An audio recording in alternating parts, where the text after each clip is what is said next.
நம்ம எல்லாருமே பயப்படுற ஒரு பிளானட் இருக்கு அப்படின்னா சனீஸ்வரன் தான்.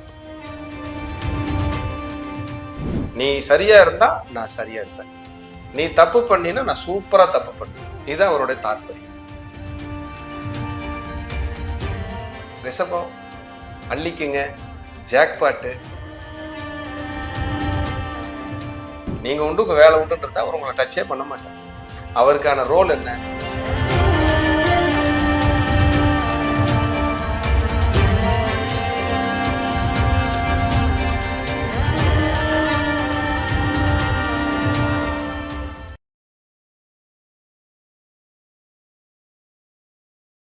ஆறாம் இடத்துக்கு சனி போனா ஆண்டியும் அரசனாகும். 9ஆம் இடத்துக்கு குரு வந்தா இழந்த சொத்துக்களை, இழந்த புகழை மீட்கக்கூடிய காலம். ஒரு வெற்றியின் உச்சத்தை தொடர்றாங்க, துன்பங்கள் தூள் தூளாகும், அதிர்ஷ்டம் ஆர்ப்பரிக்கும் அப்படின்னா துலாம் தான். ஆனா மனசு குழப்பம்ங்கிறது கொஞ்சம் வரும். ஏன்னா இவங்க இயற்கையாகவே சந்திரன் நீசமாக இருந்துச்சு. அப்ப இவங்களுக்கு இயற்கையாகவே மனக்குழப்பங்கள் என்ன ஆகும்? சந்திரன்கிறது ஒரு அற்புதமான ஒரு விஷயம். மனசு இது ஒரு வெளிச்சவங்க. இவன் வேகமா போறான். இவன் மேல யாரு வர்றாங்கன்னா சுலோவான இருட்டு வருது. என்ன பண்ணு தெரியும்? கும்பம் ஜென்மச்சனி விலகு. இதுவே ரிலீஃப் தான். ஜென்மச்சனி இவங்களால முடிவெடுக்க முடியும். ஹெல்த் பிரச்சனை, எந்த மருந்து சாப்பிட்டாலும் ஒத்துக்கல, எந்த டாக்டர் பார்த்தாலும் குணமாகல, யார கிட்ட பேசினாலும் பிரச்சனை. 2025 மே மாசம் ஆகிற குரு பயிற்சி 1 year இருப்பார். அது வரைக்கும் அவங்க சமாளிச்சுக்கலாம். அப்புறம் மீதி வர 1.5 வருஷம் கொஞ்சம் போர்க்களமா இருக்கும், போராட்டமா இருக்கும். அது அவங்க சுயஜாதத்தை பார்த்து சரி. இப்ப இவங்க தொழில் பண்றது பார்ட்னர் மூலியமா பண்றது இப்ப கவனமா தான். ஏன்னா இப்ப கொஞ்சம் காலம் சரியில்லை. உபஜயஸ்தானத்துக்கு சனி வரார் 3ஆம் இடத்துல. நிச்சயமா மகரம் இத்தனை நாள் பட்ட துன்பங்கள் எல்லாம் விலகி ஒரு மன மகிழ்ச்சியோட ஒரு ராஜபாட்டை, ஒரு அகலக்கால் வைக்கிறது வேண்டாம். இருக்கிறத பார்த்துட்டு இருக்கு. இருக்கிற தொழில் ஆஸ் யூஸ்வல் என்ன பாக்குறீங்களோ அதை அப்படியே பார்த்துட்டு இருக்கு. உங்களை எந்த தொந்தரவும் பண்ணாது. பேராசைப்படாம நிதானமா டிராவல் பண்ணா சேஃப். யாராவது இந்த 12 ராசிக்காரங்க சார் ஏதாவது பரிகாரம் கொடுங்கன்னா மெயினா அடுத்து துலாம். துலாம் ராசிக்கு இருக்கிறதுலே எனக்கு 12 ராசியில ஒரு வெற்றியின் உச்சத்தை தொடர்றாங்க, துன்பங்கள் தூள் தூளாகும், அதிர்ஷ்டம் ஆர்ப்பரிக்கும் அப்படின்னா துலாம் தான். ரொம்ப பிரமாதமான ஒரு காலம். ரொம்ப பயிற்சிக்கு எல்லாமே பயங்கர ஃபேவரபிளா இருக்கு. ஏன்னா சனி 6ஆம் இடத்துக்கு போறாரு. 6ஆம் இடத்துக்கு சனி போனா ஆண்டியும் அரசனாகும். 9ஆம் இடத்துக்கு குரு வந்தா இழந்த சொத்துக்களை, இழந்த புகழை மீட்கக்கூடிய காலம். 5ல ராகு வர்றாரு. புத்தி சூப்பரா ஷார்ப்பா வேலை செய்யும். வேற மாதிரி அதிர்ஷ்டம், டெவலப்மெண்ட். 11ல கேது வர்றாரு. எவ்வளவு சான்ஸ். இவங்க இதுல ஜெயிக்கலைன்னா எதுலையும் ஜெயிக்க முடியாது. ஜெயிக்கிறதுக்கு என்னோட ஆசீர்வாதம். அடுத்து விருச்சக ராசி. விருச்சிகம் அதாவது ரொம்ப புதைகுழியில் விழுந்துட்டோம், ஏதாவது மீள முடியுமா சாமி அப்படின்னு நினைச்சுக்கிட்டு இருக்கிற ராசியில விருச்சிகம் ஒண்ணு. இவங்களுக்கு சனி 5th போறாரு, 5ஆம் இடம். அர்த்தாஷ்டம சனி விலகுது, 5ஆம் இடத்துக்கு சனி போகுது. 5ஆம் இடம்னா புத்தி. எப்பவுமே இருக்கிற இடத்த விட பார்க்குற இடத்துக்கு தான் சனி பிரச்சனை பண்ணும். அப்ப 5th இருந்தாலும் அதிர்ஷ்டத்தை டெவலப் பண்ணும், அடுத்த கட்டத்துக்கு நகர்த்தும். ஆனா மனசு குழப்பம்ங்கிறது கொஞ்சம் வந்து. ஏன்னா இவங்க இயற்கையாகவே சந்திரன் நீசமாகிற ராசி. அப்ப இவங்களுக்கு இயற்கையாகவே மனக்குழப்பங்கள் என்ன ஆகும்? டிஸ்டர்ப் ஆகி தான் போகும். இந்த காலகட்டத்துல நிதான போக்கை கடைபிடிச்சாங்கன்னா அடுத்த கட்டத்துக்கு போகலாம். சூப்பருங்க. நிதானமா இருக்கணுங்கிறதுல மாற்று கருத்து கிடையாது. அடுத்து தனுசு ராசி. தனுசு அர்த்தாஷ்டம சனி ஸ்டார்ட் ஆகுது. தொழில ரொம்ப ஜாக்கிரதை. இன்வெஸ்ட்மெண்ட் பண்ணும்போது ரொம்ப கவனமா இருக்கணும். 2வது தொழில் ஆரம்பிக்கிறவங்க எல்லாம் நிதானமா இருக்கும். தாயாருக்கு உடல் ஆரோக்கியத்துல ரொம்ப ஜாக்கிரதை, ரொம்ப கவனம். ரொம்ப முக்கியமான உறவுகள், வயதானவங்களுக்கு மரணம் கூட நிகழலாம், இறப்புகள் கூட. வயசானவங்க 90+, 95, 100 இப்படி எல்லாம் தொட்டுட்டு கொஞ்சம் படுக்கையா இருக்காங்க, ஒரு மாதிரியே கஷ்டமா இருக்கு அப்படின்னு ஃபீல் பண்ணாங்கன்னா ஏதாவது டிஸ்டர்ப் ஆகலாம். ஏன்னா நம்ம கையில் இல்லை, மரணமும் இறப்பும் இறைவனின் சித்தம். ஆனா ஏதாவது டிஸ்டர்ப் ஆயிடக்கூடாது, ஹெல்த்தை கவனிச்சு பாத்துக்குங்கிறதா என்னுடைய இது. அடுத்து ஆவலை எதிர்பார்த்துட்டு இருக்கக்கூடிய ராசி மகர ராசி. உண்மைதான். விடுதலை விடுதலை விடுதலை. உபஜயஸ்தானத்துக்கு சனி வராரு 3ஆம் இடத்துல. நிச்சயமா மகரம் இத்தனை நாள் பட்ட துன்பங்கள் எல்லாம் விலகி ஒரு மன மகிழ்ச்சியோட ஒரு ராஜபாட்டை, சூப்பர் ராஜ வாழ்க்கை கண்டிப்பா கிடைக்கும். ஒரு கம்பேக் நிச்சயம். ஆமாம், கம்பேக் நிச்சயம். மன அழுத்தத்திலிருந்து விடுதலை, உடல் சோர்விலிருந்து விடுதலை, உத்வேகமா அந்த ட்ரெயின் கிளம்ப போகுது. Super super. அடிச்சு தூள் கிளப்பிட்டு சூப்பர் ஃபாஸ்ட். இவ்வளவு நாள் பேசஞ்சரா இருந்த இந்த ட்ரெயின் சூப்பர் ஃபாஸ்டா மாறி இடைநில்லா வழிப்பயணமா இருக்கும்.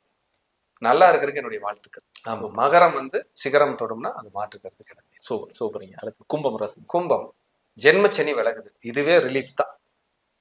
ஜென்மச்சனி இவங்களால முடிவெடுக்க முடியல. ஹெல்த் பிரச்சனை, எந்த மருந்து சாப்பிட்டாலும் ஒத்துக்கல, எந்த டாக்டர் பார்த்தாலும் குணமாகல, யார கிட்ட பேசினாலும் பிரச்சனை. எங்களுக்கு ஏதாவது விமோச்சனம் இருக்காதா? 2ஆம் இடத்துக்கு சனி. சொத்துக்கள் வாங்கும் போது கவனம், வீடு கட்டுறவங்க ரொம்ப கவனம், தடை தாமதமாயி எல்லாம் கிடைக்கலாம். ஹெல்த் ஜாகிரதையா பார்த்துக்கணும். பணத்தை இன்வெஸ்ட்மெண்ட் பண்ணி லாக் ஆயிடக்கூடாது, ரொம்ப முக்கியம். ராகு ஜென்மத்துல வரப்போகுது. ஒரே ஒரு ஆறுதல், குரு 5ஆம் இடத்துல இருந்து ராசியை பார்க்குது, 9ஆம் பார்வையா பார்க்குது. இது சூப்பர். குரு பயிற்சி வரைக்கும் டாப். அந்த குரு பயிற்சி 2025 மே மாசம் ஆகிற குரு பயிற்சி 1 இயர் இருப்பார். அது வரைக்கும் அவங்க சமாளிச்சுக்கலாம். அப்புறம் மீதி வர 1.5 வருஷம் கொஞ்சம் போர்க்களமா இருக்கும், போராட்டமா இருக்கும். அதை அவங்க சுயஜாதத்தை பார்த்து சரி பண்ணி. இப்ப இவங்க தொழில் பண்றது பார்ட்னர் மூலியமா பண்றதுல இப்ப கவனமா தான் இருக்கும். ஏன்னா இப்ப கொஞ்சம் காலம் சரியில்லைங்க. நீ சுயஜாதகம் என்ன சொல்லுதுன்னு தெரியல, அதுல கவனமா இருக்கும். சூப்பருங்க. அடுத்து இறுதியாக மீன ராசி ஜென்மச்சனியா வரக்கூடிய. கண்டிப்பா மீன ராசிக்கு சொல்றதுக்கு முன்னாடி எல்லாரும் எங்கிட்ட ஜாதகம் பார்க்கணும்னு விருப்பப்படுறாங்க மணி சார். கண்டிப்பா கண்டிப்பா சார், எல்லாரும் தான். என்னால பார்க்க முடியல. புரியுது. என்ன காரணம்னா ஒரு 1000 பேர் கூப்பிடுறாங்க, நான் பார்க்கறது ஒரு ஆள் தான். அந்த பழு அதிகம், வேலைப்பழு நிறைய கிளைண்ட் கூப்பிடுறதால என்னால் அது கரெக்டாக கனெக்ட் பண்ணி பார்த்து கொடுக்க முடியாத ஒரு சூழ்நிலை. அதனால I am very sorry client கிட்ட.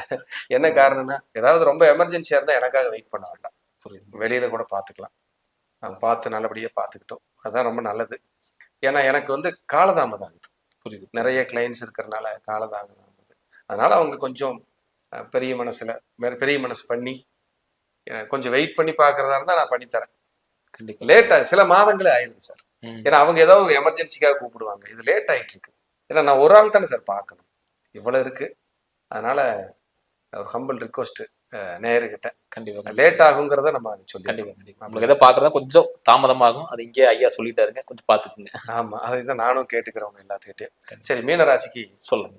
ஜென்மச்சனியா வர்றாரு. ஐயோ சார், சந்திரன்கிறது ஒரு அற்புதமான ஒரு விஷயம். மனசு இது ஒரு வெளிச்சவங்க. இவன் வேகமா போறவன். இவன் மேல யாரு வர்றாங்கன்னா சுலோவான இருட்டு வருது. என்ன பண்ணு தெரியுங்களா? உங்களை யோசிக்கவே விடாது. எங்க இருந்துதான் அந்த பிரச்சனை அம்பு மாதிரி தேடி வரும்னே தெரியாதுங்கிற மாதிரி லேசா அவர் கடிச்சு பார்க்கும். அப்ப உங்களுக்கு குரு பயிற்சி, ராகு கேது பயிற்சி எதுவுமே கொஞ்சம் சிறப்பா இல்லை. கேது மட்டும்தான் சப்போர்ட் பண்றாரு. 6ஆம் இடத்துல இருக்கிற கேது அது ஒரு 1.5 வருஷம் எல்லா நிலையிலையும் உங்களை சரிப்படுத்துறதுக்கான வேலைகளை செஞ்சுக்கிட்டே வரும். ஆனாலும் ஜென்மச்சனி மறந்துடாதீங்க. எதுக்காக சாப்பிடாம இருந்துடலாமா? வேலைகளை செய்யாம இருந்துடலாமா? எல்லாமே செய்யணும், நடக்கணும். உங்க கட்டுப்பாட்டுல இருக்கணும். காலத்தின் கட்டுப்பாட்டுக்கு நீங்க போயிடக்கூடாது. ஒரு அகலக்கால் வைக்கிறது வேண்டாம். இருக்கிறத பார்த்துட்டு இருங்க. இருக்கிற தொழில் ஆஸ் யூசுவல் என்ன பாக்குறீங்களோ அதை அப்படியே பார்த்துட்டு இருங்க. உங்களை எந்த தொந்தரவும் பண்ணாது. பேராசைப்படாம நிதானமா டிராவல் பண்ணா சேஃப். யாராவது இந்த 12 ராசிக்காரங்க சார் ஏதாவது பரிகாரம் கொடுங்கன்னா மெயினா பைரவர் வழிபாடு சூப்பரா கேட்கும். திருக்கொள்ளிக்காடு சனீஸ்வரன், திருவாரூர் டு திருத்துறைப்பூண்டி போற வழி சூப்பர். 15வது கிலோமீட்டர்ல இருக்கு திருக்கொள்ளிக்காடு. பொங்கு சனீஸ்வரன், சுவாமி பேர் அக்னிபுரீஸ்வரர், அம்பாள் பேர் பஞ்சினும் வெள்ளிடையார். ரொம்ப ஒரு அற்புதமான கோயில், 2000 வருட பழமையான கோயில். ஒரு 19 நல்லெண்ணெய் விளக்கு போட்டு அர்ச்சனை பிரார்த்தனை. சிலர் கேட்பாங்க, சார் நாங்க இந்த ராசி சார், கோயிலுக்கெல்லாம் போகலாமா? நீங்க எந்த ராசியா இருந்தாலும் கோயிலுக்கு போகலாம். ஆளுன்னு ஒண்ணு உயிரோடு இருந்தா போய்க்கலாம் கோயிலுக்கெல்லாம். அதனால எல்லாம் தப்பு இல்லை. அதுக்கு போகக்கூடாது, இதுக்கு போகக்கூடாது, இதெல்லாம் என்ன இருக்கு? ஒண்ணுமே இல்லை. எல்லா ராசிக்காரங்களும் எல்லா கோயிலையும் வேலை செஞ்சுட்டு தான் இருக்காங்க. கண்டிப்பா. அப்படிங்கிறது என்னுடைய கருத்து. நம்ம யாருக்காகவும் இதை பேசல. மக்கள் குழம்ப வேண்டாம். உங்களுக்கு விருப்பம் இருந்தா போயிட்டு வாங்க. என்னோட கருத்து எக்ஸ்பீரியன்ஸ்ல என்ன சொல்றேன்னா, நீங்க போயிட்டு வந்துட்டு எனக்கு ஏதோ சரியா படலை சார்னா நிப்பாட்டிங்க. அவ்வளவுதானே ஒழிய அதுக்கு போகக்கூடாது, இதுக்கு போகக்கூடாது அப்படியெல்லாம் எதுவும் இல்லைங்க. இதுதான் மக்களுக்கு சொல்லக்கூடிய என்னுடைய அன்பான கருத்து. எல்லாரும் எல்லாமும் பெற்று இந்த சனி பயிற்சியில் கஷ்ட நஷ்டங்களிலிருந்து விடுதலை அடைந்து வாழ்ந்து வளர்ந்து ஐஸ்வர்யத்தோடு ஆயுள் ஆரோக்கியத்தோடு இருக்க நான் எல்லாம் வல்ல வாராகியும் மகா பெரியவரையும் தியானிக்கிறேன். ரொம்ப ரொம்ப நன்றிங்கய்யா. அற்புதமா டீகோட் பண்ணி தெளிவா சொல்லிட்டீங்க. கண்டிப்பா எல்லாத்துக்கும் ஷார்ப்பா நீ புரிஞ்சுக்குவாங்க. கண்டிப்பா. ஏன்னா அதுதான் மெயினா தேவைங்க. அடுத்தடுத்த காணொலியில் சந்திக்கலாங்க ஐயா. நன்றி ஐயா. வந்த இன்டர்வியூ கொடுத்து மிகப்பெரிய நன்றிகள். வாழ்க வளர்க. நேரில் இந்த வீடியோ உங்களுக்கு பிடிச்சதா மறக்காம லைக் அண்ட் ஷேர் பண்ணுங்க. இதே மாதிரி இன்னொரு காணொலி சந்திக்கும் வரை உங்களிடம் விடைபெறுவது உங்கள் மனிதன் பிரபாகரன். நன்றி, வணக்கம்.